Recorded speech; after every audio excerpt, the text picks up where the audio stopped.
ዘበላቸው የኢትዮጵያ ዳር ድንበር ያልተቋጨ የቤት ስራ በተሰኘ መጽሐፋቸው እንደሚያብራሩት ኢትዮጵያ ለዘመናት የቀጠናው ኃይል ሚዛንና የሰላም መሰረት ናት። በ19ኛው ክፍለ ዘመን መገባደጃ አውሮፓውያን አፍሪካን ለመቀራመት ሲመጡ የኢትዮጵያ ወታደራዊና ሀገረ መንግስታዊ አቅም ከአውሮፓውያኑ ሰራዊት ጋር የሚመጣጠንና ጠንካራ እንደነበርም ያወሳሉ።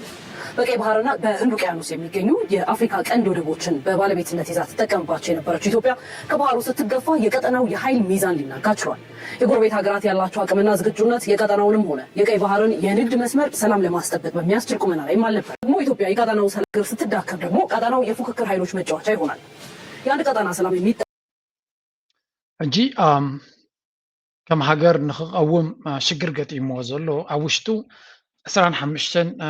ዕጡቃት ጉጅለ ብረት ኣልዒሎም ዝድስቕዎ ዘሎ ሓይሊ እንትኾነ ድፍረት ናቱ ልዕሊ ማንም ብምዃኑ ሕፍረትን ስክፍታን ዘይተዋሃበ ስርዓት ከምዛ ትሪእዎ ዘለኹም they have no problem talking about stupid stuff ናይ ቀርኒ ኣፍሪካ ኣብፅልዋ ኣለና ዶ ጅንዕፍሪ ዶ ማህያይ ዶ ገለ ክብሉ ስክፍታ ዘይብሎም ሃገር እዮም ማለት ብብዙሕ መንገዲ ክትንትኖ ትኽእል ኢኻ እዚ ሓደ ከም ፅቡቅ ከም ዘቐነ እውን ክትብሎ ትኽእል ኢኻ ሰብ ክሳዕ ክንደዚ ዘይስምዖ ኣድገ እንድሕሪ ኮይኑ ሲ ሓደ ጎረቤታ ይግበረልኪ ጎረቦኻ ይግበረልካ ዝበሃል ግን ኮይኑ ኸ ኣሎ ኣይኒ ማለት እዩ ክትዕፁ ከለኻ ሲ ገለ ደረጃስ ክህልዎ ኣለዎ ቢካዝ እንድሕሪ እቲ ትብሎ ዘለኻ ኣብኡ ከለኻ ዝጋለፅ ኮይኑ ሰብሲ ብቐሊሉ ክርድኦ ዝኽእል ሓሶት ትዛረብ ተለኻ ሰለር ቤት ሕፍረት ክስምዓካ እዩ ዝግባእ ግን እዚኦም ሕፍረት ዝስምዖም ሃገር ኣይኮኑም ስለዚ ንዓታቶም ንዝተፈላለዩ ዕላማ ይገብርዎ ይህልዎ እዮም ግን ናይዚኦም ጎረቤት ኮይና እሞኻ ኩሉ ትዘረባ ብዛዕባናን ብዛዕባ ሃገርናን ብዛዕባ ረብሓናን ስለ ዝኸውን ዘሎ ንኤርትራውያን ቅጭ ከምፃልና ወይ እውን ከቆጥዓና ንቡር እዩ ብሓቂ እያ ንዝገርመኒ እዚኦም ሰባት እዚኣቶም ፀሚ ጌርካ ጎረቤት ክንካ ትኽእል ምክንያቱ ኩሉ ክፋል ናይ ኤርትራ ኣብ ምልክት ሕቶ እዮም ዝእትውዎ ንሳቶም ኣብ ደገ ባሕሪ ምርካቦም ጥራይ ዘይኮኑ ወላ ኣብዚ ሓደ ሲ I was talking to one guy and እንታይ ክብለኒ ጀሚሩ ምናልባት እሳቶም ሲ ድሌታቶም ካልእ ክኸውን ይኽእል እዩ ከም ገለ ኢልና ባሕሪ ሂብናዮም ሲ ክንዕርየሉ ንኽእል መንገዲ ኣይህሉ ዶ ኢለኒ መጀመርያ ኣብዚኣ ፅቡቅ ገይረ ክዛረባ ዝደላነ ኢትዮጵያ እቲ ሓሳብ ከም ሓሳብ ክለዓል ዘይግብኦ እንድዩ ግን ገለገለ ሰብ ከዓ ግደፍ ፈንዶቲ ናይ ፖለቲካ ከመይ ጌርና ዘለና ፀገም ክንፈትሖ ንኽእል ይብሉኒ ኣይ ኣንደርስታንድ ሕቶ ፅቡቅ እዩ ዘላቒ መፍትሒ ከመይ ጌርና ክንገብር ንኽእል ዘላቒ መፍትሒ ክትፈጥር ግን ንኢትዮጵያ ዝኾነ ይኹን ኣብቲ ገባሕሪ ብምሃብ ክኸውን ኣይክእልን እዩ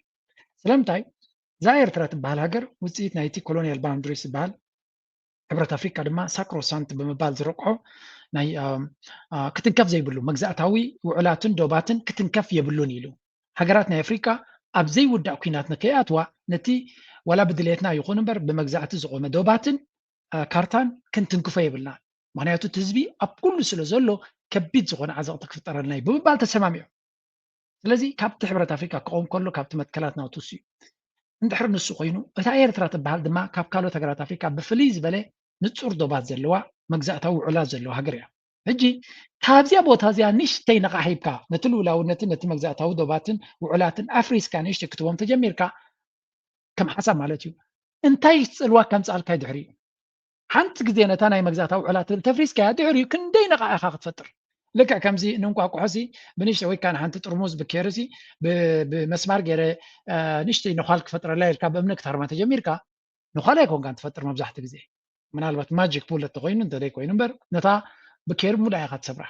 ነታ እንቋቁሖ ሙሉእ ኢኻ ትሰብራ ስለዚ ልውላውነት ድማ ግዛእታዊ ሓድነት ዝበሃል ዘሎ ኤግዛክትሊ ከምኡ ስለ ዝኾነ ነዚ ንሳቶም ዘምፅዎ ዘለዉ ዕንደራ ከተተኣናግዶ ኣይትኽእልን ኢኻ ክግበር ዝኽእል ኮመርሻሊ እንካናባን ብዓይኒ ቁጠባ ኢንተርናሽናል ለው ተኸቲልካ ወደባዊ ኣገልግሎት ክትቦም ትኽእል ገንዘብካ ሂቡኻ ንስኻ ድማ ገለ ትቦም እንተደየለ መሬት ክንበኩም ዝሃቡና ወይ ልውላዊ ኣብ ደገ ባሕሪ ንልውላውነትና ንሴኪሪቲናትና ንናሽናል ኢንተረስትናትናን ወሳኒ ስለ ዝኾነ ቀደም ሓያላ ስለ ዝነበርና ሎሚ ድማ ሓይልና ጎዲሉ ስለ ዘሎ ሃቡና ዝበሃል ዘረባ ማሕበረሰብ ዓለምካ ንሽግርና ይርድኦ ዝበሃል ዘረባ የለን እንተዝኸውን ነይሩ ብሕጋዊ መንገዲ ታሪካዊ መሰረት ኣለና ገለ እንዲኦም ዝብሉ ተዝኸውን ነይሩ ናብ ዝግብኦ ከይዶም መሓተቱ ስለዚ ዝኸበርኩም ኤርትራውያን ኣይነው እቲ ሽግር ምስ ኢትዮጵያ ዘሎ ንሓዋሩ ከምዚ ኢልና እናተሰቓና ምንባር ኣየድልየናን እዩ ትብሉ ካብ ተፈላለየ መንገዲ ተበጊስኩም ትዛረቡ ኣለኹም ግን እዚ ጉዳይ እዚ መዕለቢ ዝረኸበ ጉዳይ እዩ ብቤት ፍርዲ ይኹን ብሕጊ ዝተወደአ ጉዳይ ካልኣይ ግዜ ትዛረበሉን ኢኻ كم حساب يلعلوهم هلاهم دما تزل عليه قد عك فترة الكازلوي لذي عقم تزلوهم يرون اللونات كام دفيرهم زلوا عقم سلذي سانو تراهم نقوم شيتنا على التلفزيون قبل زعول زلوا لك كم زي حمام أصل زلوا انسسا لذي نريو زلنا كونتات دليتاتهم أفتق بحري سلزق ودلو ما يكون in fact أبزع وانزيا أبي أحمد أفتق بحري is the least of his problems معناته كونتات نسو زخود زلو أب هاجركا شدش شوعات عينت وج كفيت كخلقها بزعبا أفتق بحري إلكا مزراب نايت أنا كم زي كوني يوز النكر بزحات من قدي so generally كبير تراويان كرو يغلنا أزنا جرازك قليل عرسي كونن حنتي أبزيا صبغت مال سزرا أخوا إذا قد دايزي نمسعي ولدو قدم مني إيرتراسي إثيوبيا أب جزء هذا هو حتى يكون تي ناس إننا إيرترا فري ملو جلز بلو زرباسي بزوج زين يوم زل الوا لم كان أبزو وانزي أبزي حلف على طعمت حقاو من قصي كون إني إيرترا توت خلا فقاد ذهبي بلو فقاد ذهبي لأن إيرترا ريفرندم مسألة ينيرو جن سمعوا هسكب زيها بلو يوم جن أتي كم عينة زفرنا بتجزية زنبرة منجستي زي تمرت أيو حقاو النتي بلو زبلوها علو نزخان منجستي بناي حوارات منجستي تاسوبرين كانترياس سواء كل جزء نعملت حجي إساس على أب سلطان إساس زتعبي زبالة نحنا إساس ينبر نحنا يكوننا نكون ولا ينهضنا زتعبي زبالة كله عدا خفنتينا سلازي كم زبها النجار أب عالم يرلن سلازي فوت ترحم كم زبلو تبل قداميتي كلا قال أيتي أب نتينا دوب قداي كفرو مخلو أب ألجيريا بهزب زتمرس منجستي ليرو حزمي جزاء منجستي كنا ليرو بحجز تمرس منجستي أب حوارات منجستات أب international court of justice أب هقولوا بيت فرد خيدو مريتي زنزنيو إلو إنبر أي بحري إلو أحاتة سلازي بهزب زتمرس منجستي إن ده جنا خال أي جزء أصدقو إزمة كذا أب حوارات منجستات أب شحنت عتبيت تسعان سلستان كبروا خلوا لو الناس نقلت تقبلنا كله خلوا بحرادنا يقبلوننا وعسبنا يقبلوننا معنا يزم الكتنا إيرهم كمزقوبوا ليرهم سلازي أب كل سلازي مزقوبوا بزح زفرحن زتعراترن منهم نقدر كم زي اللي هنا قبل ما تعطنا الرغبتنا كم تري وزل لهم زي سنقال ولدن يو زارب زلو هذا جزء تي أبي أحمد blessing in disguise تبلو نتفقاتنا يلو زعوجو سي نير تراويان أب حدا مسمر 5 أنا زبالة أسرح سوري فكري بلون خلينا now نايز تسنقال زربات سمعوا لهم تقاومي لكم ويون حدا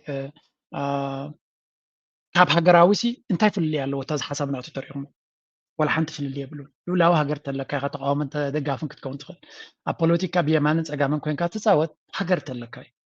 هجرت زي بلكا اتقاو جنس ويكا بوليتيكا قال سترايز لك يبلكان قال سلازي هجر سلازلنا تدلينا ديمقراسي نبل تدلينا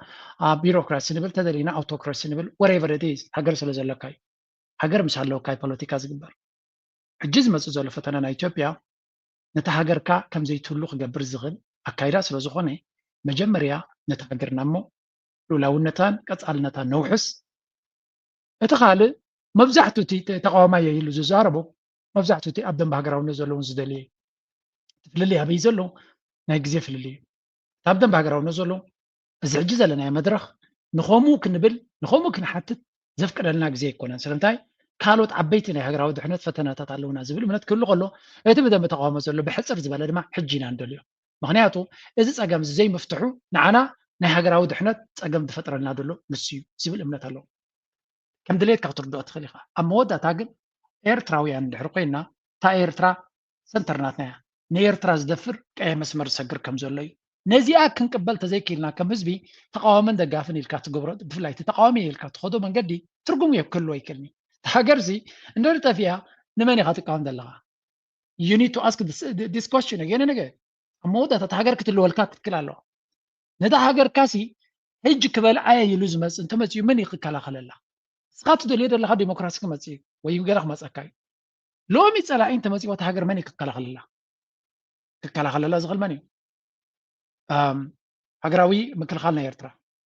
ሰራዊት ናይ ኤርትራ ይከላኸለላ ስለዚ ንስኻ ክሳብ ትደልዮ ነታ ሃገር ሒዝልካ ዘሎ መን ምዃኑን ክትፈልጥ ትክላለካ and you better respect them ድሕሪ ናይ ብሓቂ ናይ ሃገር ዘገድሰካ ኮይኑ ነቶም ሃገር ሒዞምልካ ዘለዉ እታ ስኻ ትደልያ ፖለቲካ ዲገለ ግደፎ ሃገር ሒዞም ከም ሃገር ክትቅፅል ገይሮምልካ ዘለዉ ሪስፔክት ክትቦም ክትክል ኣለካ ማይት ነገራት ክቕየረልካ ነገራት ክስተኻኸለልካ ክውስኸልካ ትደልዮ ነገር መብዛሕትኡ ኤርትራዊ ይደልዩ it's just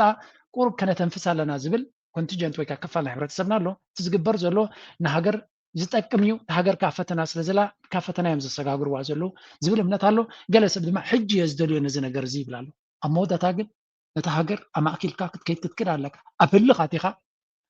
ነቲ መንግስቲ ኤርትራ ስለፀላካ ከምዞም ኣብ ኣዲስ ኣበባ ከይዶም ተሸይጦም ብዘይረቢሕ ገንዘብ ልኡላውነት ናይ ኤርትራ ንዝደፍር ዘሎ ኣካል ምሳኻ ኣለና ዝብልዎ ዘለዉ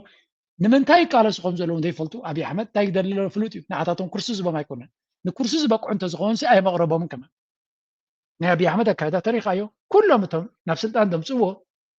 ለማ መርገስ በለው ካልኦት ኩላቶም ኣበይ ኣለዉ የለውን ኣብ ስደት እዮም ዘለዉ ምክንያቱ ካብኡ ንላዕሊ ነታ ኩርሲ ሶም ክሰርሑላ ከም ዝኽእሉ ይፈልጥ እዩ ተቐባልነት ናይ ህዝቢ ክህልዎም ከም ዝኽእል ስለዚ ብቅዓት ዘለዎ ኣብ ጥቋ ይቕርብን እዩ እዞም ሕጂ ኣዲስ ኣበባ ኢትዎም ዘሎ ሓደ ሓደ ንሪኦም ዘለና ድማ ብቅዓቶም ርዩ እዚኣቶም ኣወል ስዒድ ለንቀነ ዝበላይ ኣይኮነን ባሕሪ ከመሓድሩ ፊስቶማይ እውን ከመሓድሩ ይክእሉን እዮም ኢሉ ስለዝኣመነ ኢትዎም ዘሎ ጀስት ኢንተርቴይንመንት ፓኬጅ ስለዝኾኑ this is how ኣብዪ ኣሕመድ ኦፕሬትስ ካብኡ ንታሕቲ ኢንኮምፔተንት ሰብ እዩ ኣብ ፖለቲካ ከምፅእ ዝደሊ ከምኡ እንተዘይከውን ንሓደ ምሩኽ ወተሃደር ምሩኽ ዝነበረ ወተሃደር ፊልድ ማርሻል ዝብል ሽመት ኣይምሃብከ ፊልድ ማርሻል ኢልካ ክፅዋዕ ኣብ ኣፍሪካ ፍሉይ ሽመት እንተር ኮይኑ ምሽ ክማረኽሲ ሃገር ሙሉእ ዝማረኸ ክኸውን ተገበአ ነይሩ ግን ክንምንታይ ሎጂክ ናቱ ውዱቕ ምዃኑ በዚ ኢኻ ትርኢ ስለዚ እዚኣቶም ዝብልዎ ንሕና ድማ ከም ኤርትራውያን ክንሓስቦ ዘለና ጥራይ ክበኩም ዝደሊ at the end of the day ንሕና ሃገርና ብሌን ዓይንና ስለ ዝኾነት ወርቅኻ ስለ ዝኾነት ዓድኹም ደለይታ ብዙሓት እዩ ስለዚ ኣብ ግራትካ ወርቂ ኣለካ ሎሚ ከተውፅኦ ይከኣልካ ተዲኹም እዚኣ ጥራይ ዘክሩለይ ናይ መወዳእታ ባገር ጉዳይ ኣብ ግራትካ ኣብ መሬትካ ወርቂ ከም ዘለካ ነጊርካ ኣሎ ሕጂ ግን ከተውፅኦ ይትኽእልኒ ኢኻ ዘለኻት ወርቂ ሕጂ ከተውፅኦ ስለዘይትኽእል ነቲ ወርቂ ንሓደ ሓላፍ መንገዲ ብሕሱር ዋጋ ይትሸጠሉን ኢኻ ርእስኻ ዝሰርሕ እንተኮይኑ ማለት እዩ ተዲኻኒ ሚልዮናት ዶላር ቢልዮናት ዶላር ከውፅኣልካ ንዝኽእል ነገረ ገንዘብ ስለ ዘሸገረካ ንሕጂ ማ ክትሓልፎኻ ትኽእል ኢኻ ግን ንሕጂ ምቾት ከተስተማቕር ክትብል ብዘይረቢሕ ገንዘብ ሸይጥካ ንዘላለም ክትጠዓስ ኣይትነብርን ኢኻ ሃገር ድማ ካብኡ ንላዕሊ ኤርትራ ቃል ብቃል ወርቂ ኣለዋ ኩሉ ነገር ዘለዎ ሃገር እያ ስለዚ ሎሚ ስለዘይጠዓመካ ሎሚ ኣብ ኩነታትና ስለዘይተረጋገ ነዛ ወርቂ ዝኾነ ሃገር ሕሊፍካ ይትቦን ኢኻ this is why ኩሉ ግዜ ንሓስቦን ንዛረቦን ክንጥንቀቐሉ ዘለና ሃገር ክትዛረብ ከለኻ ብዛዕባ ናተይ ናትካን ዕድመ ይኮና ንዛረብ ዘለና ሃገራት ሓደ ሓደ ግዜ 100 ዓመት ከይጥዕመ ንኽእል እዩ ቻይና the century of humiliation ዝበሃል ኣለዉ 100 ዓመት ተዋሪዶም 100 ዓመት ናይ ውርደትና ዘበን ይብልዎ 100 ዓመት ካብ 1850 ክሳብ 1950 ነቢሉ እዚ ኮሚኒስት ፓርቲ ክሳብ ዝመፅእ ስለዚ ናይ 100 ዓመት ከም ታሪክ ይዝክርዎ century of humiliation ን100 ዓመት ተዋሪድና ኢና ድሕሪና ሕጂ መፂና ዘለና እዮም ዝብሉ ዘሎ ስለዚ እንታይ ማለት እዩ it could happen ከጋጥመና ይደለና ግን ን100 ዓመት ክትዋረደሉ ትኽእል ኩነታት እውን ክፍጠር ይኽእል ኸውን እዩ ድሕሪኡ ግን ተመሊስካ you come back into power ትምኒትና ወትሩ ግዜ ላዕሊ እዩ ንቐፅል and there is also this እዚኣ መክበኩም ዳርጋ መዓልታዊ ንሰምዖ ንሪኦን ዘለና እንዲሁ ኣሸጊርና ዘሎ let me give you one thing ኣብዚኣ ሓንቲ ነገር ክበኩም ደልየ ኣለኹ Egypt has drawn a line in the water. Cairo is warning Ethiopia, do not try to control the flow of the Nile. The warning comes after reports that Ethiopia is considering more dams and could seek greater control over flows to Egypt and Sudan. Speaking through state news agency MENA, an Egyptian government source says that Cairo will not accept or allow any party to control the flow of the Nile to downstream countries.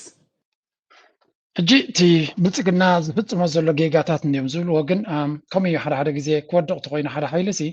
ብዙሕ ጌጋታት እዩ ዝፍፅም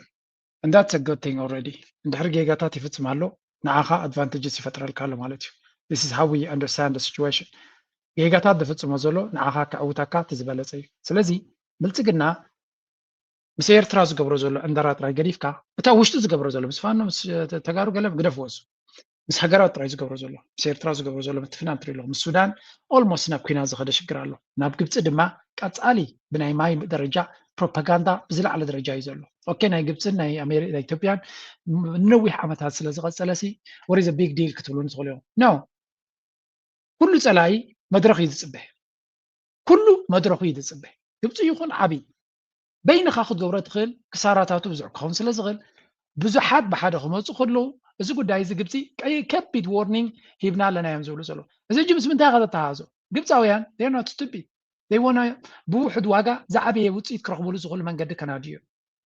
which is obvious ንመብዛሕትኡ ሓይሊ ክትርድኦን ክትግምግሞን ትኽእልስ እዩ ስለዚ እቲ ብካልኦት ሓይልታት ዝግበር ዘሎ ምንቅስቃሳት ይርይዎ ስለ ዘለዉ ንሳቶም ድማ they want to put pressure ኣብታ ዘላታ ፀቕጢ ክውስኹ ክኽእሉ ኣለዎም ክምልኡ ክኽእሉ ኣለዎም እዚ ድማ እዩ ነቲ ኩነታት ከቢድ ክገብሮ ዝኽእል ህዝቢ እዚ እንታይ ከረዩ ክብል እያ ዘምፃልኩም ዘለኹ እዚ ትሪእዎ ዘለኹም ናይ ፅምዶ ምንቅስቃስ ግብፃውያን ብማዕዶ ዝጥምትዎ ዘይኮነስ ብቐረባ ክፈልጥዎ ዝኽእሉ ጉዳይ እዩ እንታይ ማለት እዩ ብዙሓት ሓይልታት ኣብ ኢትዮጵያ ፀሚዶም ንኣቢ ከኣሊዎ ይፅዕሩ ከም ዘለዉ ይርይዎ ኣለዉ እንታይ ክገብሩ ኣለዎም ንሳቶም they have to give a hand ክሕወሱ ኣሎም ኣብኡ ባጀት ድዮም ክምውሉ ባይታ ድዮም ክፈጥሩ ኣማኸርቲ ድዮም ክገብሩ ግብፂ ኣብዚ ጉዳይ እዚ ክፃወት እዮም ምክንያቱ they can see this thing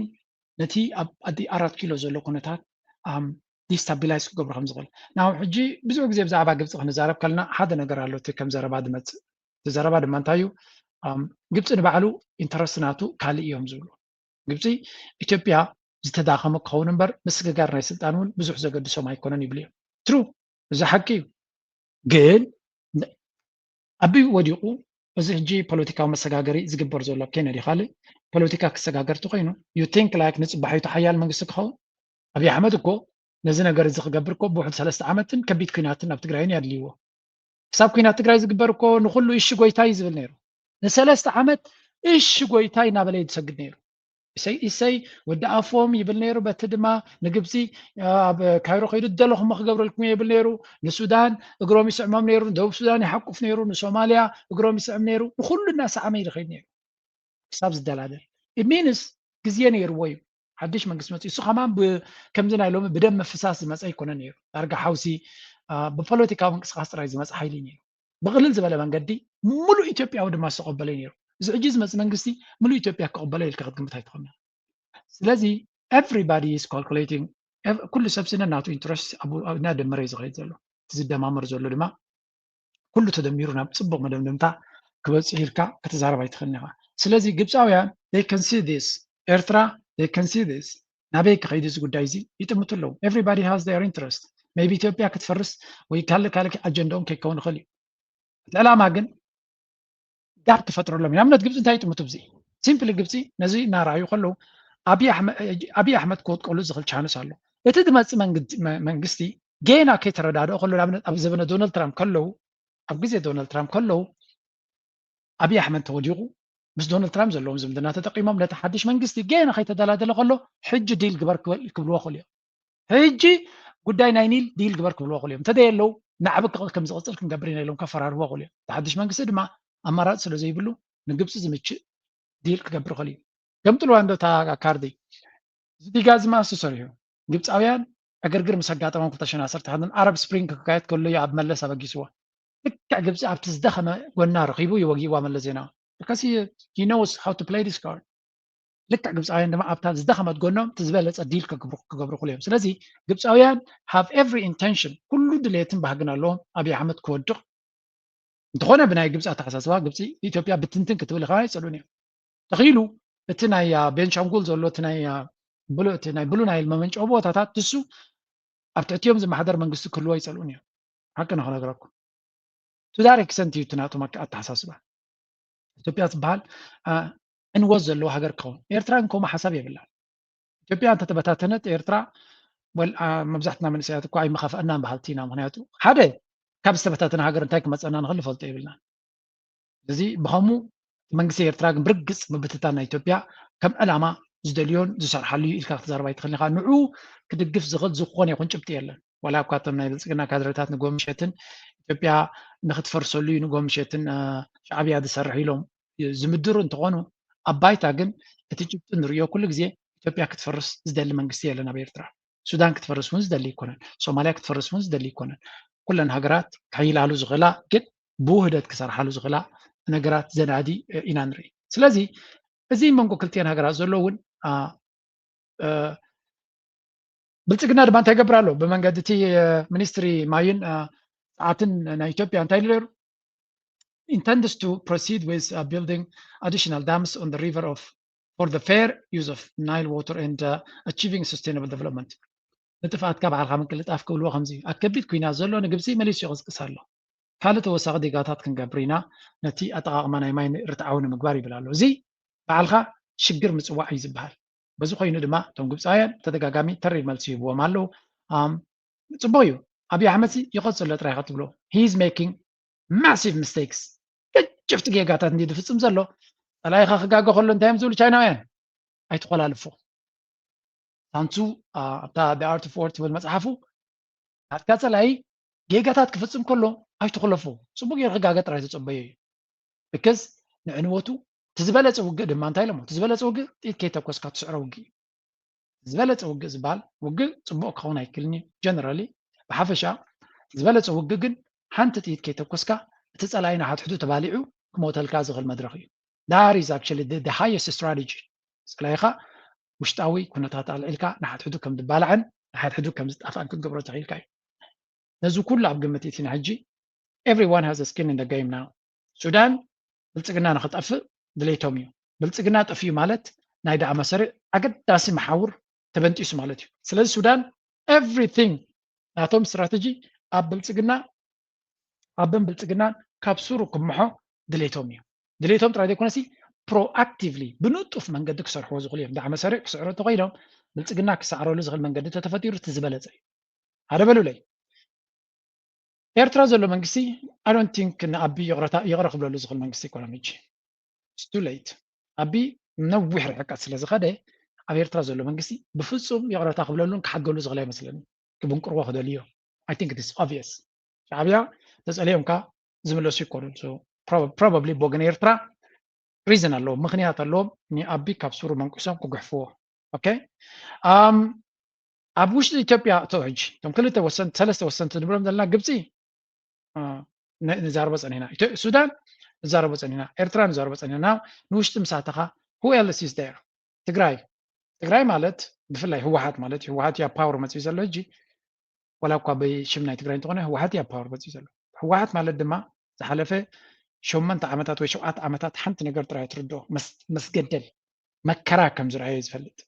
ذا مكرا دما مملي سنة تبلا شو تخيل الله سو إن السنس كم زانا يلو مبكو نحوار كره بيكولونيا قد محجي تزعبي يجي قافت إمام بمولو كرنا في كان صارون كم زواجا غيرهم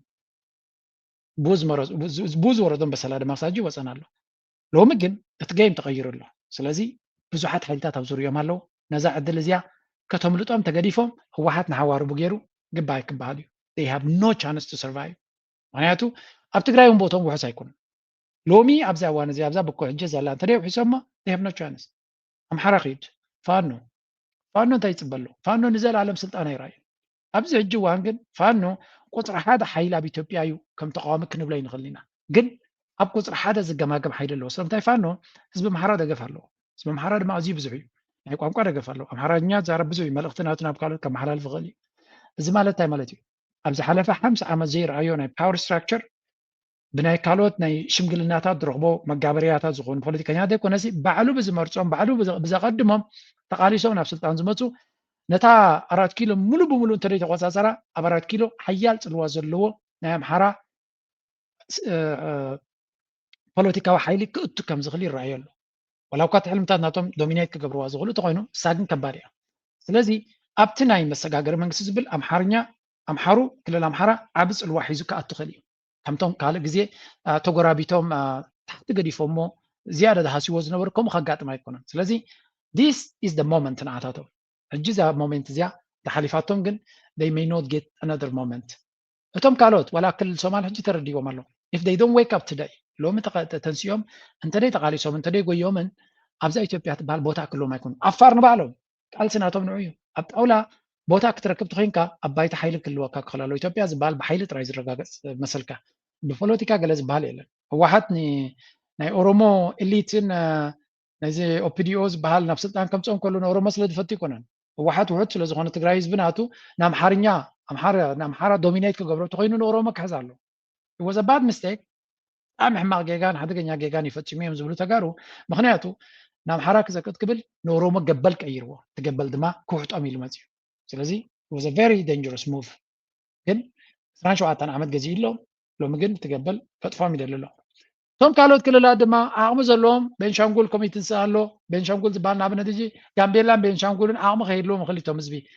ግብፅን ሱዳንን ግን ኩሉ ግዜ ዝደገፍዎም እዮም ስለምንታይ እዚኦም ሰባት እዚኣቶም ንኣታቶም ምትናቶም ሌቨሬጅ ከራጉድሎም ዝኽእሉ እዮም ስለዚ this region is going to be in a very difficult dynamic እዚ ከቢድ ዝኾነ ነውፅ ናይ ሓይልታት ዝጋጠመሉ ዘሎ ቦታ ኢና ንርኢ ዘለና በዚ መልክዕ ድማ ኢና ንጥምቶ ዘለና ንትንትኖ ዘለና because ሱር በተኻው ለውጥ ክገብር ዝኽእል ኩነታት ከጋጥሞን ስለ ዝኽእል now ነቲ ኩነታት ንእሽተይ ናይ ቀይሕ ባሕሪ ክንውስኸሉ ምንታን ሓላፊቱ ድማ ብስግር ከዓ ዘሎ ኩነታት ክንርኢ Edge as the Houthi rebels launched several strikes in Yemen in recent days. Visuals that you'll now have on your screen shortly, they show the aftermath of the missile strike that has left a missile crater in a residential area of the city. Furthermore, the attacks have also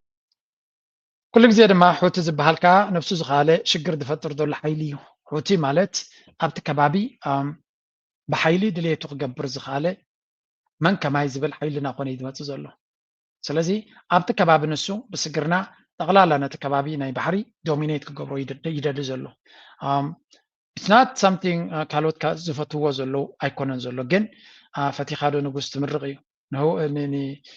ወላ እኳ ዘይፈትዎ እንተለዉ ንሑቲ ግን መን ይጥጠው ከብሎ ዝኽእል ምክንያቱ ኢራን እቲ ብሓቂ ስትራቴጂካዊ ኢድ ናታ ሑቲ እዩ ካብቲ ኢራን በዓላ ከተሳልጦ ትኽእል ንላዕሊ ከሳልጠላ ዝኽእል ዘሎ ኣብዚ እዋን እዚ ሑቲ እዩ በዚ መንገዲ ድማ እቲ ሑቲ ኢራን እንተገይራቶ ቅስቀሳ ክፈጥር ንዝኽእል ሑቲ ብቀይ ባሕሪ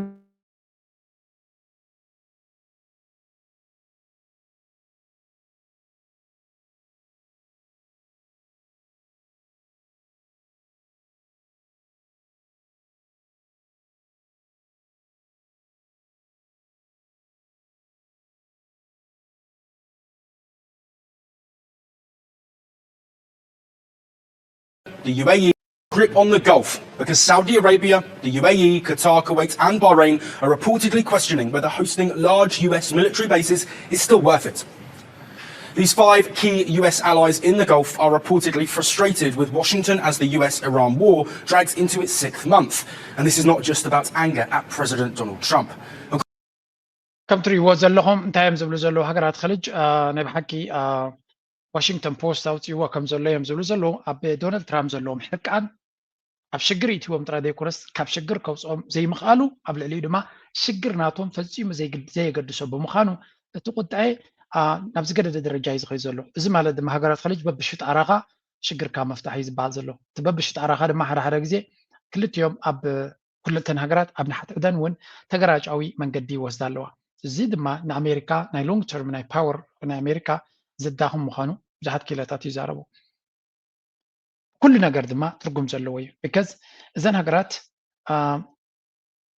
ንኣሜሪካ ብቐጥታ ዘርባሓ ዝነበረ ሃገራት ኢነን ብዙሕ ግዜ ተዘሪብሉ እዩ ንዓና ግን ምንታይ ኢና ንሪኦ እዚ እዘን ሃገራት እዚኣተን ከቢድ ዝኾነ ሓደጋ ወሪድዎን ኣሎ ምስ ኣሜሪካ ድማ የንፀርፅር ኣለዋ ሌትስ ቴክ ኢማራት ፎር ኤግዛምፕል ኢማራት ናይ እስራኤል ልኡኽ እዩ ነይሩ ኢልና ምስ እስራኤል ኮይኑ ድማ ኣብ ቀረብ ኣፍሪቃ ዝገብሮ ዘሎ ተራ ንሪኦ ኣለና ጉዳይ ናይ ሱዳን ብቕድሚት ክጥቀስ ይኽእል ሶማልያ ከምኡ ኢትዮጵያ ብዓብዪ ደረጃ ንዓና ብፍላይ ካብ ብሱዳን ዝመፅእ ዘሎ ሓደጋ ናይ ኢማራት ብኢትዮጵያ ዝመፅእ ሓደጋ ናይ ኢማራት እዩ ዝዓብየና ናው ኢትዮጵያ ኣብ ከቢድ ዝኾነ ቅልውላዋት እያ ኣላ ሓደ ካብቲ መዋፅኦ ክኾነ ኢሉ ዝኣምነሉ ዝነበረ ኢማራት እዩ ስለምንታይ ካብ መጀመሪኡ ኢማራት መዋፅኦ ክኾነ ኢሉ ይሓስብ ነይሩ መሲልኩም ኣብዪ ኣሕመድ ሓደ እስራኤል ዝሓለፈ 5 ዓመት ኣብ ኩናት እያ ዘላ እዚ እስራኤል ኣብ ኩናት ስለ ዘላ ብቐጥታ ኣብቲ ኩናት ናቱ ኣብ ጎኑ ጠጠው ክትብል ኣይትኽእልን እያ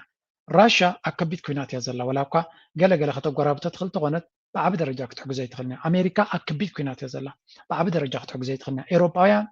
ኩሉ ዝርካቡ ንብረቶም ናብ ዩክሬን ሰዲዶም እዮም ፍሉይ ነገር ንኣብዪ ኣሕመድ ወታደራዊ ዓቕሚ ክሕግዝዎ ይክእሉን እዮም ፖለቲካዊ ሽፋን ክገብሩ ይኽእሉ እዮም እዚ ኩሉ ንመን ንሓደ ሃገር እዩ ዘትርፍ ንኢማራት ዝበሃል ሃገር ኣክቲቭሊ ክሕግዘኒ ዝኽእል ካሽ ዘለዎ ፖለቲካውን ዲፕሎማስያውን ጭዋዳ ዘለዎ እዩ ረብሓውን ዘለዎ እዩ ስለዚ ነዚ ኩሉ ኣብ ቀርኒ ኣፍሪቃ ክገብሮ ዝኽእል ልክዕ ከምቲ ዳዕመ ሰሪዕ ንሱዳን حولنا قبر الله خلو بإمارات شفان كدبلوماسياዊ ሽፋን ገይሩሉ ዝነበረ ከምኡ ድማ ኣብይ ኣሕመድ ናብ ኤርትራ ድዩ ናብ ካልእ ናብ ውሽጢ ኢትዮጵያ ዝገብሮ እንደራ ኢማራት ፅላል ኮይና ካብ ሽግር ክትከላኸለሉ ዘለዋ ቴክኖሎጂን ገንዘብን ሂባ ድማ ከይወድቕ ክትከናኸኖ ምዃና እዩ ዝሓስብ ነይሩ ካብቲ ንሱ ዝሓስቦን ኢማራት ዝሓስቦን ንላዕሊ ግን ኣምላኽ ስለ ዝሓስብ እንታይ ገይሮምላ ንኢማራት ነብሳ ዝኸኣለ ገበል ኣብ ዙርያ ኣምፂ ኢላ ማለት እዩ that's why ኢማራት ኣብቲ መጀመርያ they were pretending እዚ ፀገም እዚ ንዓታቶም ከም ዘይፀሉ ንኩሉ ክሰግርዎ ከም ዝኽእሉ ይፍትኑ ነይሮም ሕጂ ግን ሕጂ 6 ወርሒ ኩናት ምስ ቀፀለ ብሕጂ ድማ ዝኾነ ይኹን ናይ መዕለቢ ናይቲ ኩናት ኣብ ዘይረኣየሉ ዘሎ ኢራናውያን ድማ ከቢድ ዝኾነ ፈተና ገጢሞም ዘሎ ኩሉ ነገር ንህላዊኦም ክገብሩ ከም ዝኽእሉ ኣብ ዝተዓወጀሉን ዝነፀረሉን ግዜ ኢማራት ቢልዮናት ገንዘብ ናብ ኢራን ትሰድድ ከም ዘላ ዝንገር but that's not going to be enough ሓደ ትሰድዎ ዘሎ ገንዘብ ካሕሳ ይኮን ገንዘቦም እዮም ዝመልስሎም ዘለዉ ስለዚ ኢራናውያን they cannot give them special treatment maybe ክሳብ ገንዘቦም ትወስዱ ነቲ ፀገም ከጓድሉሎም ይኽእሉ ግን ንኢማራት ብፍሉይ ዓይኒ እዮም ዝጥምትዋ ዘለዉ እዚ ድማ ነቶም ቀርኒ ኣፍሪካ ሃገራት ፅቡቕ ዝኾነ ጋብ ፈጢሩ ኣሎ እንታይ ማለት እዩ እዚ ኤርትራን ሱዳንን ነዚ ኩነታት እዚ ብቐረባ እዮም ዝከታተልዎ እዚ ማለት ድማ ኣብይ ኣሕመድ ኣብታ ዝደኸመት ኩነታት ወሪዱ ከም ዘሎ ብሰንኪ እዚ ናይ ማእከላይ ምብራቕ ፀገም እዮም ዝብሉ ዘለዉ ስለዚ መብዛሕትኡ ፖለቲካ ዝርድኦ ጂኦፖለቲካ ዝርድኦ ትፅምዶ ዝበሃል ዘሎ ዝኸዶ ዘሎ ኩነታት ትርኢ ኣለኻ ንዓቢ ኣብታ ቀንዲ ድኽምቲ ጎኑን ድኽምቲ እዋንን ረኺቦም ኣለዉ እንታይ ይገብርዎ ንዓታቶም እዩ ዝምርኮስ ናባታቶም እዩ ክኸውን ኣብይ ኣሕመድ ዝለዓለ ጭንቀት ወሪድዎ ከም ዘሎ እዩ ዝንገር ስለዚ እቲ ማእከላይ ምብራቕ ተፈጢሩ ዘሎ ፀገም ንዕኡ መን ብኸመይ መንገዲ ዝያዳ ከም ዝምዞ ይኽእል ብሕጂ ክንሪኦ ኢና ዶናልድ ትራምፕ ኣካል ኣጀንዱ ኣሎ ሃገራት ኸልጅ ካብቲ ዘለዎን ንኽወፃእ ከቢድ ፈተና ኣለወን so that leaves you እንታይ ክትገብር ትደሊ ስኻ መልከታ በትሪ ገለ ዛንታ ኣላ ትተመን ኣብ እግርኻ እቲ በትሪ ኣቤትካ እንታይ ክትገብር ኣለካ ትበሃል ዘረባ ኣላ እዚ ሓደ ሰብሲ ንተመን ተሰኪሙ ርባ ምስ ተሳገሮ ሲ እቲ ተመን ክበልዖ ደልዩ ክነክሶ ደልዩ ነቲ ተሰኪሙ ዘሳገሮ ሰብ ማለት እዩ ኣጋጣሚ ናብ ዳኛ ምስ ከዱ እቲ ዳኛ ሲ ውረዱ መኽዳንየኩም ኢልዎም ሽሮ እቲ ሰብ በትሪ ሒዙ ነይሩ እቲ ተመን ድማ ብታሕቲ ወሪዱ ነይሩ እቲ ዝዳንዮም ዝነበረ እንታይ ኢልዎም ነቲ ሰብ ማለት እዩ በትሪ ኣቤትካ እቲ ተመን ድማ ኣብ እግርኻ ካልእ እንታይ ትደሊ ኢልዎ ስለዚ እቲ መፍትሒ ሲ ኣብ ኢድካ እዩ ዘሎ what can you do with that እንታይ ክትገብር ትኽእል right now ኢሉ መኺርዎ ይበሃል እታ ጉዳይ ድማ ኩሎም እዞም ሓይልታት ብኣቢ ተበፅቢፆም ዘለዉ ኣቢ ኣብታ ዝደኸመት ግዜ እዩ ዘሎ ሕጂ እንታይ ክወስኑ ይኽእሉ ትውሳኒኦም ማእስ ክገብሩ ይኽእሉ ብኸመይ መንገዲ ክገብሩ ይኽእሉ ካብዚ ናይ ሕጂ ንላዕሊ ግን ዝምችእ ግዜ ክፍጠረሎም ኣይክእልን እዩ ዝበሃል ናው እዚ ኩሉ ንሪኦ ዘለና ብብዙሕ መንገዲ ተፈላለየ ዝግበር ዘሎ ኣብቲ ወታደራዊ ግንባራት ሓሊፍና ምስ ንርኢ እንታይ ይጋጥም ኣሎ ላይ ያደረጋችሁት ያላችሁት ተጋድሎ በምን ሁኔታ ላይ ነው ያለው? እሺ አመሰግናለሁ መሳይ። ያው እንደሚታወቀው በተለያየ ቦታ የአማራን ሕዝብ ካላጠፋ እረፍት የነሳው አገዛዝ በተለያዩ በእብሪት በሚገባባቸው አካባቢዎች ላይ በሚመታበት አጋጣሚ ተመልሶ ግን ምንም ከፖለቲካው ጋር ምንም አይነት ሪሌሽን የሌላቸው ንጹሐን አማሮች ገበሮችን አልፎም ለአመታት ሲያገለግሉ ከም ትሪእዎም ዘለኹም ናይ እዚኦም ፋኖ ብዙሕ ነገር እዮም ዝገብሩ ዘለዉ ቅድሚ ናይዚያ ናይ መሳይን ናይ ተፋኖን ዘረባ ሓንቲ ኣርቲክል ፅሒፎም ኣለዉ ኣብ ዝሓለፈ ፋኖ ምስ ሓደ ሚድያ ናይ ኣደኖ ናይ ስዊስ ሚድያ ድዩ ወላ ምስ ናይ ፈረንሳ ሚድያ ዝገበሮ ዘመነካሴ እዩ ነቲ ኢንተርቪው ገይርዎ እዮም ዝብሉ ነቲ መግለፂ ዝሃበ ዘመነካሴ እዩ ነይሩ and ኣብቲ ዝበሎ ዘረባ ድማ ኣገዳሲ ውሳኔ ኣብ ካልእ ግዜ ብንፁር ዘይዝረብ ዝነበረ ዘረባ ተዛሪቡሎ እዮም ዝብሉ ከስማዓኩም እየ እንታይ ምዃና እታ ዘረባ because I think we really need to ነቲ ኩነታት በቲ ዝግብኦ መልክዕ ክንርድኦ ክንክእል ኣለና let me download it ደዳለኳ መሲል ነይሩ ግን somehow ኣላት ንምዚያ sorry okay let's go መጀመርያ እንታይ እዩ ዝብል ኣብ the article among them ሓይልታት ዘሎ ኩነታት ንዮም we are fighting against the disintegration of Ethiopia. The leader of Amhara of the Amhara Fano militia Zemene Kassé announced the creation of a unified command and alliance with several organizations including Tigray. The objective to overthrow Abiy Ahmed. ክልተ article in ወፅን ዘለዋ ወላ ብሚድያ ናይ ግብፂ እውን ወፅዩ ነይሩ እዚ ታይም ዝብሉ ዘለዉ ንሕና ዕላማና ኢትዮጵያ ከይትበታተን ኢትዮጵያ ንምድሓን ኢና ንቃለስ ዘለና ይብሉ ኣለዉ ዘመነ ካሴ ናይ ፋኖ ሓላፊ ማለት እዩ زمن كاسي بلصقنا كادرتاتنا بلصقنا كل جزء مسيرترا قربت زمدنا زلوهم خانو يم زخصو بزغونه تعلامه حبراو جنبار قيملو እዚ ጽምዶ ዝበሃል ኣብ ኬንያ ዝቐነ ናይ ፖለቲካዊ ግንባር እንተተባለ ኳንተ ተባለ ወታደራዊ ግንባር ድማ ኣብ መንጎ ፋኖ ኣቐድም ኣቢሉ ሓበራዊ ግንባር ከም ዝቆመ ኣፋብን ዝብል ማለት እዩ ድሕሪኡ ድማ ንባዕሉ ጥርኑፍ ሓይሊ ናይ ፋኖ ምስ ካልኦት ሓይልታት ናይ ጋምቤላ ምስ ናይ ትግራይ ሓይሊ ምስ ናይ ኣፋር ሓይሊ ምስ ናይ ኦጋዴን ብምልኣቶም ብሓደ ኮይኖም ከም ዘለዉ እዩ ዝንገር እቲ ዕላማ ድማ ዕብዕብ ዘይብላ ስክፍታ ዘይብላ ቃል ዓለም ዘይብላ ንብልፅግና ንዓቢ በንቂርካ መጓሓፊት ዕላማ እዮም ዝብሉ ዘለዉ ዕላማኻ ምንፃሩን ወሳንን ኣገዳስን ስለዚ ስትራቴጂ ከመይ ጌርካ ትገብር ንዝብል ድማ ደጎል እቲ ታርጌት ናቶም ተወትሮ ኢትዮጵያን ፕራይም ሚኒስትር ኣብይ ኣሕመድ ንኣብይ ኣሕመድ ንምእላይ እምበር ኢትዮጵያ ምብትታን ኣይኮነን እዚ ፅቡቅ መልእኽቲ እዩ strategy shift from localized skirmishes to a coordinated national offensive that sounds really good استراتيجي ناتنا ድማ ንብልጽግና ካብ ስልጣኑ ንምጉሓፍ እንታይ ኢና ንገብር ዘለና ከም ስትራቴጂ ይብሉ ኣለዉ ካብ በብ ወገና ንገብሮ ንፅል ዝኾነ ንሽተይ ኩናት ውህደት ዘለዎ ዓብ ግንባር ካብ ምክልኻል ድማ ናብ መጥቃዕቲ ክንሰግር ኢና ሳብ ሕጂ ንምክልኻል እንተነርና ውህደት ብዘለዎ መንገዲ ብኩሉ ግንባራት ብረትና ናብ ሓደ ሰብ ጥራይ ክትኩስ እሱ ድማ ናብ ብልጽግና እዩ that is the united front ዝበሃል ዘሎ so unified command ወታደራዊ እዚ እውን unified command حبراو جنبار أقيم مالو حبراو زي طيب leadership زمن كاسي confirms the historically fragmented فانو militia have now formed a single unified military command التي تما عقيلو ببينو زك أساقز نبرا فانو لومي حبراو جنبار أقيمو بحد زي يخيط كم زلو representation claims to act as the primary defender of the Amhara people فانو قدام ربحاناتو ربحا نا حزبي أمحارا مخانو يزنقر زلو سلما نا إثيوبيا كالا زعبي ethnic group تخالي تقمان for decency يوم زلوا زلوا مرة أمحارا كبروا ما ونبزحنا زبل أمنة الله because نام أمحارا تقدسوا كوترهم زخلن نتكون تاتنا تو كردو بزخل أي نفرن يوم زلوا زلوا unexpected alliance كابتن بيت وصاي زخونة شركنا دماير الله أبي أحمد حنت كابتن زبالة أتكاردنا توزنا برتايا تبل ني أمحارا تجراين بتاناي أكراهر مريض زبال غيرو كبالو عم زبنات كبالو عم بكلت يوم أداقي مدما تبوتا نحد يوم كبايكونن ناي ኦሮሞ ክትከውን ይድልየቱ ነይሩ ስለዚ ተጋሩን ኣምሓሩን ለቢሞም ንሕና ነታ ጤል ምልእቲ ወሲዱ ዘሎ ብንእሽተይ ዓፅሚ ኣይንባልዓኒ ነይሩ ተዲምዶ ተቐንዲ ንዓና ከባልዕ ዝኽእል ኣብ 4 ኪሎ እዩ ዘሎ ንዓና ባልዑ ንዓዓ እውን ክበና ኣይኮነን ኢሎም ኦኬ ስለዚ ድሓን ናይቲ ዘከራኽረና ከመይ ኢልና ኮፍ ኢልና ንዛረበሉ እሱ ግን ቀዳምነት ኣይኮነ ሕጂ ቀዳምነት እቲ ንክልቴና ከጥፍእ ዘሎ ሓይሊ ንዓና ድማ ኣብ ቁማር ኢትዩ ከባል ዓና ዘሎ ንዖገዳዊ ኢና ክንጥምት ብሎ ስለዚ ትግራይ partnership in a major shift Fano is forming alliance with regional organizations including those in Tigray formerly beta rivals broad coalition building a multi-regional front to isolate the central government ስለዚ እንታይ እዮም ዝብሉ ዘሎ ኣብ መንጎ ፋኖን ህወሓትን ፍጹም ስምረት ከጋጥም ኣይክእልን እዮም ዝብሉ ነይሮም well it happened ብድሕሪ መጋረጃ ነዚኦም ክልቲኦም ሓይሊ كدي كررادو كبيت أجمع زنبرة هذا حيل ترايو هذا كسبرام زخل we know that ترجمة الله شعبية تراي قبر زخل زي نكلت يوم حيال زخانة نخلت يوم دمان هلاو يوم زدلي دجم خونام زخل نشجرام كردا زخلن حجزام زخلن genuine لدما كتكو عم زي ده حيلين تلو إير ترايو نزيهم كلت حيلتات كسبرام ولا نتفاهم نز بعد حبرات فترة لون بدحر مجارجة قصيل دي تاريخ نجر إير تراي كونزول حتى دم يتأمامنون يميرو قل كلاتهم ኤርትራ ከም ደጀኖም እዮም ዝሓስብዋ ነይሮም ኤርትራ ኣብ መወዳእታ ከታትሕናና ትኽእል እንተደልያ ኤርትራ ከታትሕናና ትኽእል እዮም ዝብሉ ነይሩ ኩላቶም ተምእሊት ናቶም ከም እዮም ዝብሉ ሕጂ ድማ ህወሓት እውን መድሓኒት ናቱ ኤርትራ እየ ዘላ ካብ ኤርትራ ወፃኢ ኣንፃር ኣብደው ክብሎ ዝኽእል ሓይሊ የለን ክሕግዞ ዝኽእል ሓይሊ የለን ብሽሞም ወላ ብሞራላዊ ሓገዝ ክብዎ ክእሉ እዮም ግን እታ ነገር ተፀንኪራ ክከላኸለሉ ዝኽእል መተንፈሲ ክኾኖ ዝኽእል ኩሉ ነገር ክኾነሉ ዝኽእል ኤርትራ እዩ ስለዚ ንኤርትራ ስለዝሓዘ ክልቲኦም ኩሉ ግዜ ክልተ ሓይልታት ክሽምገሉ እንተኮይኖም መን እዩ ዘሸምግሎም እዩ ዝበሃል ንኣብነት ኢትዮጵያን ሶማልያን ሃፍኮፍ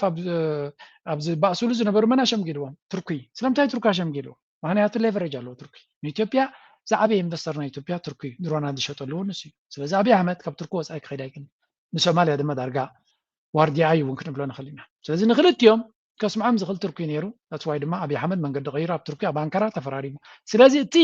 ሽርክነት ከም ትገብር ክገብረካ ዝኽእል ሓይሊ ንክልቴኻ ዓቕሚ ምስ ዝህልዎ እዩ ንኣብነት ኤርትራ ኢትዮጵያን ይባእሱ ኣለዉ ወይ እውን ኣይተረዳድኡን እዚ ሕጂ ዘለናዮ ደረጃ ከይበፃሕና ንኤርትራ ኢትዮጵያን ኣብ ጣውላ ከምፀን ዝኽእል መን እዩ ክበሃል ከሎ መን እዩ ራሻ ኣይኮነን ብርግፅ ንኤርትራ ከገድድ ኣይክእልን ራሻ ዋላ ሓንቲ ለቨረጅ የብሉን ንኤርትራ ኣሜሪካ እውን ኣይኮነን ኣሜሪካ ንኤርትራ ከገድድ ኣይክእልን ኤርትራ ስደይ ትደልዮ ካብ ኣሜሪካ ፍሪሃ ይትቕበልን እያ ምክንያቱ ኦሬዲ ኣሜሪካ ትክበድ ናታ ጌራታ ኣላ ከተጥፋእ ስለትደሊ ንኣሜሪካ ኣሚና ወይ እውን ንኣሜሪካ ፍሪሃ ኣብ ዘይትደልዮ መንገዲ ትኸይድና ትንኩ ክገብር ዝኽእል ዝበሃል ቻይና እዩ በቻይና ከንወድውዳ ቻይና ብሓይሊ ንኤርትራ ከገድድ ኣይክእልን እዩ ኢትዮጵያ መዓት ዕዳን ስለ ገለን ስለ ዘለዎ ከገድዳ ይኽእል ንኤርትራ ግን ክንዱ ዝኣክል ለቨረጅ የብሉን ስለዚ ኤርትራ ማንም ከገድዳ ዝኽእል ገለገለ ሰባት ኣለዉ ግብፂ እዩ ግብፂ ና እንታይ ለቨረጅ ኣለዎ ብኤርትራ ግብፂ ኤርትራ ኣብ ልዕሊ ግብፂ መዓት ሌቨረጅ ኣለዎ ብግምት ኣሎ ኩሉ ግዜ ኢና ነግረኩም ዘለና ኤርትራ ኣብ ልዕሊ ግብፂ ዓብ ሌቨረጅ ኣለዋ እንታይ እቲ ሌቨረጅ ናተድና ኤርትራ ምስ ኢትዮጵያ ክሰርሕ ትኽእል እያ እንታይ ገብሩ ግብፂ ክሕነቑ ጥራይ ዘለዎም ከይዶም እንታይ ገብሩና ክእሉ ንዓና ሉክ ኣት ዘ ማፕ ኩሉ ግዜ እቲ ካርታ እናረኣኻን ምስክትካ ይቲ ትርጉም ዝመፀካ ኤርትራ ኤክስትሪምሊ ስትራቴጂክ ፖዚሽን እዩ ዘለዋ ስለዚ ግብፂ ንዓና ብስዊስ ካናል ክዓፅወና እንታይ ክዓፅወልና ንሕና ካብ ኤሮጳ ነምፅኦ ነገር ከሎ ዲ ንምዃኑ ንሕና ግን ብባቤል መንደብ ክንዓፅዎ ንኽእል ኢና ካልኣይ ምዕፃውን ውግና የድለየና ንኤርትራ ምስ ኢትዮጵያ ሽግራ ተፈቲሓ ግብፂ ተኸርሚኻ እያ ካልእ ዝገብርዎ ነገር የብሎም ስለዚ ኤርትራ ኣብ ልዕሊ ግብፂ ሌቨረጅ ዘለዎ ግብፂ ይኮነን ኣብ ልዕለና ፀብለልትነት ዘለዎም እዚ ከዓ ኢትዮጵያን ከምኡ እዮም ዝብሉ ብድሕሪት ኮይኑ በዓል ፃድቃን ዝብሎ ብድሕሪት ኮይኑ ንሻዕብያ ዘሸቅሎ ደገሎ ስዑድያ ውሰድ سعودية أنت تقبل لنا إيرترا إن فاكت ولا حنتي تقبل لنا بحالها يعني يس كم مشاراتنا كم قريبتنا صباح قريبا تاي لفرج لهم علينا سعودية nothing نحط كمان كسبري كار سلازي إيرترا somehow fiercely independent هاجري ما نم هاجر كجددو زغل هاجر أيكون إيرترا إيرتراينس بزغلنا وين إيجوناتنا اللي يكون كون بلاد fact on the ground بايتاز لو كنتات نتي منجست إيرترا كجددو زغل حيلي يلا دليتو قبري لأن تمنجست دما أنا حيالي يلوسو إلى عند راز مرز أيكون إنك أغلو وجن ورا وجن أيدلني نزل شجر نايكون تاد قطبا كون تاد نايتهاجر سلز فل توسخ صقم كمص أيدلني نزل سلزي نتنزل لو كارتات ببلحيت كمالن زلو أبوت أنيس كمالن زلو بمينيمم كوست بز واحد واقع زلع على استراتيجي كسالت يدفت and this is what we are seeing right now سلزي كل تنريون سم أنزلنا نبعلو زجرمن دستمني أبتنا يفانو ملسيلنا كنا منتاي أقداسي معبالي يقبر كم زلو تصمدو كينوتي فلاشي نريوز لنا نجر بتحتي تسرح زلو كبيد نجري so حدا جنبار بكل من جدي توهايتك نبلتقنا كابسورو ممنقاس يزبال زلو context escalation marks a significant turning point in the civil conflict between Amhara regional forces and the federal government لذي Amhara فانو نبيني يكون زغط ملومي فانو مسكولهم كالت حالتات وهد زخون جنبار بمفتار يوني أبي أحمد كقطمه The movement has transitioned from a local resistance group to a structured rebel army. لذلك أبحاد قشوت كوينوزك على زنبرة أبي زبالة جغرافيكا بوتا زلون وهدات زلو مقصاص كجبر زغل حيلي نابو إيدي بزلو يمزلو سلزي كل زنس نريون سم أنزلنا أزيو أقداسي خون زغلي. In fact إيرترا زانو زبلوكم زلو خزي كالوتهم كبلو جميرا مالو. زي حالتات ብዙሓት ኣርቲክልስ ብዛዕባ ኤርትራ እንደ ፀሓፋ ዘለዋ ኣነ ነጊረኩም እየ ሓደ ግዜ እቲ ኣብ ኤርትራ ዘሎ ኩነታት ንሕና ብትክክል እውን ክንርድኦ ይንኽእልና ዘለና ቢካዝ ሜኒ ቲንግስ ኣር ቼንጂንግ ቨሪ ፋስት ንኤርትራ ብፅቡቅ ናይ ኤርትራ ከልዕሉ ዘይክእሉ ዝነበሩ ሰባት ከይፈተው ብዛዕባ ኤርትራ ፅቡቅ ክዛረቡ ይግደዱ ከም ዘለዉ እዩ ሓደ ካብኣቶም እዚ ካሜሮን ሃድሰን ዝበሃል እዩ መንግስቲ ኣሜሪካ ወይ እውን ኣምባሳደር ናይ ኤርትራ ኣብ ኣሜሪካ ሓንቲ ፅቡቅቲ ኣርቲክል ፅሒፎም ኣብ ኤክስ ፖስት ገይሮም ማይለኩም ብዙሕ ሰብ ካ ሪኣክት ይገብረላ ኣሎ ብዛዕባ ሕቶ ናይ ተጠቃምነት ናይ ባሕሪ ልኡላውነት ብልፅግና ዝኸዶ ዘሎ ዕንደራን ሸፈጥን ኩሉ ተቃልዕ ኣዝያ ብልፅቲ ዝኾነ ፅሕፍቲ እዮም ፅሒፎም ዓበ ክብሪ ድማ ኣለና ሓደ ካብ ሕጂ ነዚኣ እንታይ ኢሉ ሪኣክት ገይርላ ኣሎ ካሜሮን ሃድሰን ቨሪ ኢንስትራክቲቭ ናይ ብሓቂ መሃሪ ፅሑፍ ብዛዕባ ኤርትራ ብወከልቲ ናይ ኤርትራ ብዋሽንግቶን ዝተገብረ ማለት እዩ glad to see him making those arguments publicly as we need more discussions about the issue. ስለዚ ኤርትራ ንጹር ዝኾነ መልእኽትን ጽሑፋትን ናብ ሚድያ ተውፅእ ምህላዋ ነቲ ሕቶ ናይ ባሕሪ ዝበሃል ዘሎ ድማ ኣክንዲ ስኢልካ ብድብድቡ ምሕላፉ ኢንተሌክቹዋሊ ብምሁር ብናይ ስኮላር ደረጃ ዲቤት ትገብር ስለ ዘላ ከምዚ ዓይነት ጽሑፋት ነቲ ዲቤት ኣገደስቲ እዮም ዝብሉ ዘለዉ on the economic front economic aspirations demographic size or geographical disadvantage cannot be converted into sovereign entitlement nor can the ናይ ጂኦግራፊካዊ ፀገም ናይ ቁጠባዊ ሕልምታት ናይ ብዝሒ ህዝቢ ከምኡውን ጂኦግራፊካዊ ኣብ ደገ ባሕሪ ዘይብልካ ኣብ ደገ ባሕሪ ብሓይሊ ንኽትረክብ ወይ እውን ልኡላዊ ኣብ ደገ ባሕሪ ንኽትረክብ ምክንያት ኣይከውንን እዩ ንዓለም ለኻዊ ሕጊ ጥሒስካ ዝግበር ዘሎ ድማ ቅቡልነት የብሉን ትብሎ ዘላ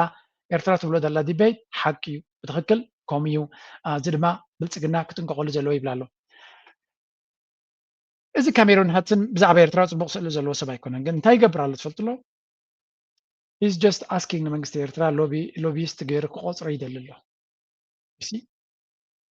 ተገራጫዊ ነገራት እዩ ዝገብር ንመንግስቲ ኤርትራ ዘውፅዎ ክድግፍ እዩ ዝፍትን ዘሎ ይነው እዚኦም ዋላ ቲቦርናጊ from my sources ቲቦርናጊ ዝበሃል ምሻል አንፃር ኤርትራ ኩሉ ግዜ ዝፅሕፍ መንግስቲ ኤርትራ ሎቢ ክገብረሉ ሎቢስት ናይ ኤርትራ ክኸውን ብዙሕ ግዜ ይለሚኑ ሰሚዕያነ ካብ credible sources ማለት እዩ ካብ ዝእመኑ sources ንኩነታት ናቶም ፅቡቅ ገይሮም ዝፈልጡ ብዙሕ ግዜ ይለሚንዎም ኤርትራ ክሳብ ኤርትራ እውን ከይዱ ምስ ፕሬዚደንት ኢሳያስ ለሚኑ ምስ ፕሬዚደንት ኢሳያስ ግን ኣይተሰማምዑን ኢሉ ስለዚ ንኤርትራ ሬፕሬዘንት ክገብርዋ ኤርትራ ገንዘብ ምክፋል ስለዝኣበየቶም እዮም አንፃር ኤርትራ ዝፅሕፉ ዘለዉ እዚኣ ክትርዳና ኣለዋ was it wise ኣነ ንዓይ መንግስቲ ኤርትራ ስለምንታይ ወሲዱና ዕላማ ኣለዎ I'm not commenting on መንግስቲ ኤርትራ ዝብሎ ዘሎ ኣነ ከም ኤርትራዊ ግን ንቲቦርናጊ ወይ እውን ነዚ ካሜሮን ሃድሰን I don't know ክንደዮም ንሳቶም ገንዘብ ዝወስዱ ግን ንኤርትራ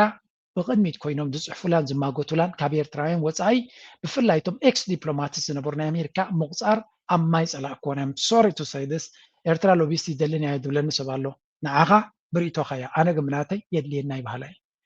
ክቡራት ንባንኪ ናይ ኤርትራ ዝህጉጉ ደይኮኑስ የድልዩና እዮም ስለምንታይ የድልየና ዓለም ዝፃወተሉ ባይታ ብሎቢ ስለዝኾነ ንሕና ድማ ኣካል ናይ ዓለም ስለዝኾና whether we like it or not we need lobby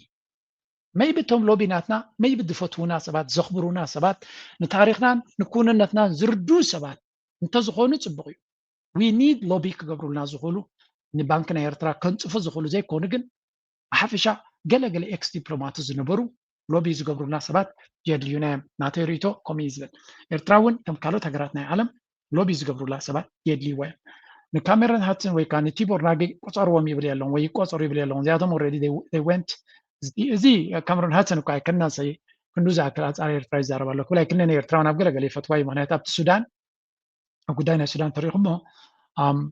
ምስ ሰራዊት ሱዳን እዩ ምስቲ ሳፍ ስለዝኾነ ኤርትራ ድማ ደገፍ ስለትህብ ንኤርትራ ይፈትዋ ያቡ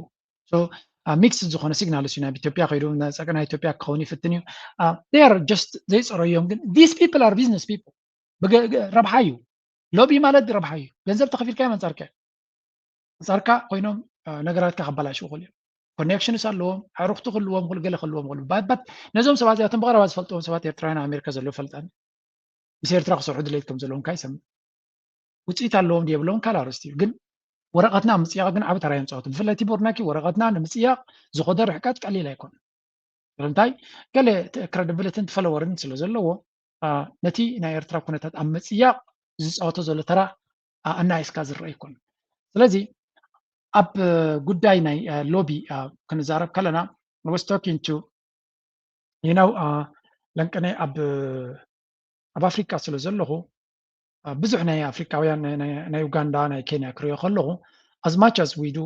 ትክክለኛ ስራሕ ክንሰርሕን ክንምዕብልን ዝግባአና እቲ ኩነተ ፖለቲካ ነዚ ንዛረበሉ ዘለና ኣብኡ እውን ክንጥቀመሉ ወሳኒ ኮይኑ እየ ዝረኽቦ ዘለኹ እቲ ፅምዶ ዝኸዶ ዘሎ ኩነታት ወላ እኳ ውፅኢት ዘለዎ ኣብ ፖለቲካ ግን ሓደ ግዜ እቲ ኣካይዳ ናይቲ ፖለቲካ ዝጠልበካ ነገራት ኣሎ are you prepared ነቲ ፖለቲካ ዝጠልበካ ነገራት ጌርካ ንዝዓበየ ውፅኢት ናትካ ንክትከይድ ናብ ዝበለፀ ነገር ንክትበፅሕ ዘድልየካ ስጉምትታት ክትወስድ ድልውነት ኣለካ ዶ ወይስ ብኢጎ ተታሒዝካ ንሕና ከምኡ ንገብር ዓይነት ሰባት ኣይኮንናን ኢልካ ክትነቀፅ ትኽእል ኣነ ከም ኤርትራዊ ሰብ ከም ግለሰብ እየ ኮሜንት ዝገብር ዘለኹ ኤርትራ ብጉልበትና ጥራይ ክንከዶ ይንኽእል ኢና ወላ እውን ብጉልበትና ክንከዶ ትኽእል ተኮይና ግዜ ይወስደልና እዩ ስለዚ ሓደ ግዜ ኣብ ዝምልከቶም ሰባት ገንዘብ ምጥፋእ ሕማቕ ኣይኮነን እንጂ you cannot tell me መንግስቲ ኤርትራ ኣብ ዝኾነ ይኹን ገንዘብ ኣይጥፍን እዩ መንግስቲ ኤርትራ ኣብ ፖለቲካዊ አጀንዳታት ብዙሕ ገንዘብ ይዘጥፍእ when they see value into it ኣብነት ነዞም ኢሳዶ ገለዶ ዝበሃሉ ብዙሕ ገንዘብ ይሕግዙና ነይሮም ኢሎም በዓል አንዳርጋቸው ፅገናቱ ዛረብሉ ቪድዮታት ኣለዉ ክንደይ ዝሰድሉ እዮም ንዓይ ስለምንታይ ገብርዎ ነይሮም ምክንያቱ ንህወሓት ብብረት ጥራይ ኮንካ ክትምክቶ ዘለካ ብፖለቲካ ክትዕንዎ ኣለካ ስለዚ ኣብቲ ዝግብኦ ገንዘብ መውፃእ ይፈልጡ እዮም ምስጢር ኣይኮነን ዓታቶም ስለዚ ነዛ ጉዳይ እዚኣ ናይዛ ሎቢ እውን ብፍላይ ምስ ኣሜሪካ ዘሎ ነዚ ሕጂ ዘሎ ዝምድና ንምስትኽኻል ንምዕቃብ ማክሲማም ስራሕ ተሰሪሑ ምስ ኣሜሪካ ዘለና ሽግር ሓንሳብን ሓዋሩን ተፈቲሕናዮ ብኡ መንፅር ኢትዮጵያ ብልፅግና ቦ ገይሩ ዝሞተሉ መድረክ እውን ክኸውን ስለ ዝኽእል ይግበሮ ጥራይና ንብል ስለዚ ግን እዚ ናይ ሎቢ ኮንሰፕት ግን ኤርትራውያን ስትራቴጂካሊ ክንጥቀመሉ ዘለና ኢና ታብነት ድማ ንሽተ እስራኤል እውን ኣሜሪካ ከመይ ገይሩ ኣብ ዝደለዩ ኢንፋክት ኣብ ዘይተደለዩ ወስዳ ከም ዘሎ ፓወር ኦፍ ሎቢ ምህላው ቀጠር ንኣሜሪካ ካብ ዓዲ እንግሊዝ ንላዕሊ ቀጠር እያ ተፍርዮ ስለምንታይ ቀጠር ነቲ ገይም ናይ እስራኤል ተማሂሮሞ ፅቡቅ ገይሮም ኮፍ ኢሎም ተማሂሮሞ ገንዘብ ካለዎ so they really invested a lot of money ኣብ ኣሜሪካ ዋሽንግተን ኣብ ቲንክ ታንክስ ኣብ ዩኒቨርሲቲስ ኣብ ኮሌጅስ ኣብ ገለ ኣብቲ ናይ ፅልዋ ቦታታት ስለዚ ንእስራኤል ዳርጋ ከቢድ ዝኾነ ሓደጋ ፈጢሮምሎ that's why ቀጠር ዝብሉ አልጀዚራ ዝበሃልካ ሚድያ ስለዝኾነ እንታይ ማለት እየ ብዙሕ ገንዘብ ጥራይ ዘይኮነስ ስትራቴጂ እንተለካ እውን ይዕውተካ እዩ ኣብዚ እውን ፅቡቅ ጌርና ክንሓስበሉ ዘለና ኮይኑ ይስማዓኒ ግን we are in the right place ኣብ ፅቡቅ ዝኾነ ደረጃ ስለ ዘለና we shouldn't be ለይቲ መዓልትን ድቃስ ለይቲ ንስእነሉ ጉዳይ ግን ኣለና ክብለኩም ኣይክእልኒ ንቐፅል anyway እቲ ኩነታት ናይ ዞባና is getting very very interesting ብልፅግና ድማ ኣብ ሓሸውየ እዩ ዘሎ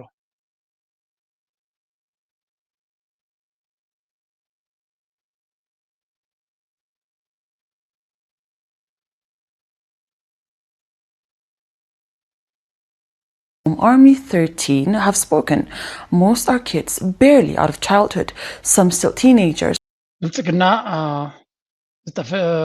ካብ ኩናት ናይ ትግራይ ካብ ኣርሚ 13 ዝማረኽናዮም ሰባት ንእሽቱ ህፃናት ማሪኽና ኣለና ሳቶም ክዛረቡ ከለዉ ድማ ልብኻ ይተንክፈካ ገለ ኢሉ ፕሮፓጋንዳ እዩ ዝገብር ዘሎ መቸም ምሩኽሲ ክወራዝ ኢልካ ክትርኢ ከለካ ክብድ ዝበለ እዩ ግን ማሪኾም ድዮም ኣይማርኹን ንግዜ ንገድፎ ኣብዚ ግን ከምኡ ዓይነት ዘረባ and I don't understand why they bring an air representative. They were not allowed to step out of the vehicles, even just for the basic human needs, to pee. Guards enforced total confinement. The cars rolled on, carrying frightened adolescents who understood they were being delivered into a battle against their will. It was a pity. ስለዚ ተገዲዶም ናብቲ ኩናት ከም ዝኸዱ ነዞም ህፃናት ገለ ተባሂሉ እዩ I don't know እዞም ህፃናት ሳይኮኑን ክሪኦም ከለኳነ ግን ብልፅግና ዝገብሮ ዘሎ ፕሮፓጋንዳ እዩ ብኩላ ምስ ሞተትካ ኣብ ምፍራኽን ድራማታትን ይኸታቱ anyway let's go ሓንቲ ካብ ናይ ኤርትራ ደንበ ክንምለስ ኢና ኣብዚኣ ሓንቲ ዘረባ ሰሚዐ ኣለኹ እስከ ስምዑለይ ንሬፊጂስ ንስደተኛታት በዓላቶም ብገዛ ርእሶም ሲ እቲ ኣብዚ ዓዲ ዘሎ ኣገልግሎት ዝወሃብ ንሬፊጂስ ብዙሕ ግዜ ካልቸራሊ ሰንሲቲቭ ስለዘይኮነ ናይ ቋንቋ ፀገሙን ስለዘሎ ዋላ እውን ከመይ ጌርካ ኢኻ እቲ ዘሎ ኣገልግሎት ናይ ጥዕና ርጃኦ ትገብር እውን ገለ ሰባት ስለዝሽገሩ ንዕኡ መፍትሒ ክኸውን ይኽእል እዩ ተባሂሉ እዩ እዚ መፅናዕቲ ተዳልዩ ማለት እዩ እዚ ትራስቲ ዝበሃል እዚ ኢንተርቬንሽን ቅድሚ ሕጂ ኣብ ትሑት ኣታዊ ዘለዎን ሃገራት ተፈቲኑ ነይሩ እዩ ማለት እዩ ከም በዓል ኡጋንዳ ኢትዮጵያ ማለት እዩ ኣብ ኤርትራውያን ስደተኛታትን ካልኦትን ተፈቲኑ ነይሩ ኣድማዕ ኮይንካ ተረኺቡ ሕጂ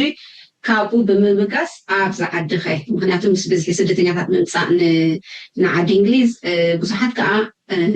ሓገዝ ከይረኸቡ ብተርፉ ወይ ከዓ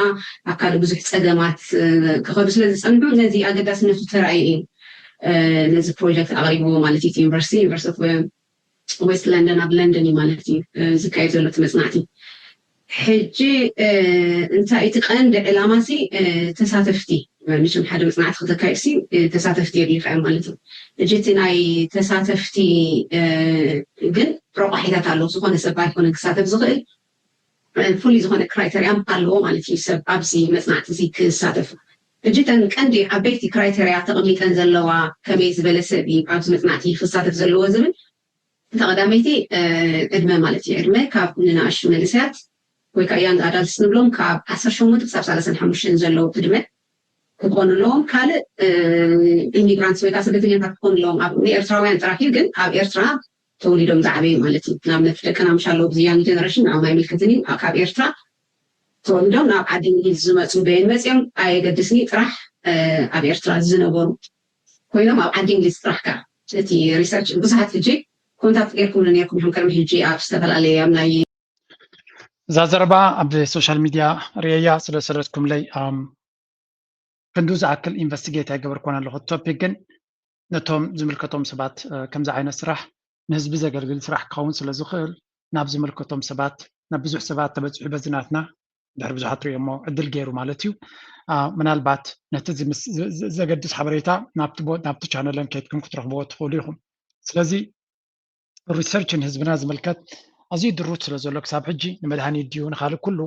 መፅናዕቲ ክግበር ከሎ ንፅዓዱ ኢሉ ዝተገበረ መፅናዕቲ ኢና ንጥቀም ዘለና ስለዚ ንህዝብና ዝምልከት ሪሰርች ብሕጂ ክግበር ብኣናይ ክግበር ከምኡውን ስፖንሰር ዝገብሩን ፋንድ ክገብሩ ዝኽእሉን ክርከቡ ከለዉ ተሳትፎ ድማ ኣገዳሲ እዩ ምክንያቱ ንጥዕናኻ ይኹን ንትምህርትኻ ንኩሉ ስነ ኣእምራዊ ይኹን ወላ ኣካላዊ ጥዕናታት እቲ ትወስዶ መድሃኒታትን ሓገዛትን ኣብ ሪሰርች እዩ ዝምርኮስ እቲ ሪሰርች ድማ ነቶም ንሱ ዘፅንዖም ብኦም እዩ መደብደምታ ዝበፅሕ ስለዚ ንሕና ሓንጎልና ኣካላትና ጉልበትና ኤቭሪቲንግ ናትና ዲፍረንት ስለዝኾነ እቲ መድሃኒት ኤግዛክትሊ ንዓና ክኸውን ዝኽእል ኣብ ህዝብና ምስ ዝግበር ጥራይ መፈተኒ ክገብሩካ ማለት ኣይኮነ ነቲ ሓበሬታ ናትካ ወሲዶም ብመለክዒ ነቲ ሪሰርች ከካይድዎ ክእሉ ስለዚ ከምዚ ዝገብራ ዘለዋ ኣሕዋትና እውን ክብረለኒ ኣይፈልጠኒ ግበረልና ኢለና ይኮኑ ዝገብሮ ዘለኹ ስለ ዝረኣኾ እዩ ተወሳኺ መፅናዕቲ ክትገብርሉ ስለ ዝግባእ ኢለ ቀሪበ ኣለኹ ናይ ሎማ ኣርእስቲ ኣብዚ ክንውድእ ክንፍትን ኢና ከም ወትሩ ንኩሉ ዘገድስ ዝበልናይ ሓበሬታ ኢና ንቕርብ ናትኩም ደገፍ ናትኩም ሓገዝ ብላይክ ዲ ብሰፖርት ክትገብሩና ድማ ንምሕፀን ናይ ሎማ ኣርእስቲ ኣብዚ ክንውድእ ኢና ኣብ ካልእ ክሳብ ንራኸብ ዘፅብቑ ምዝያደ ደርፊ ክገድፈኩም እየ ተንክ ዩ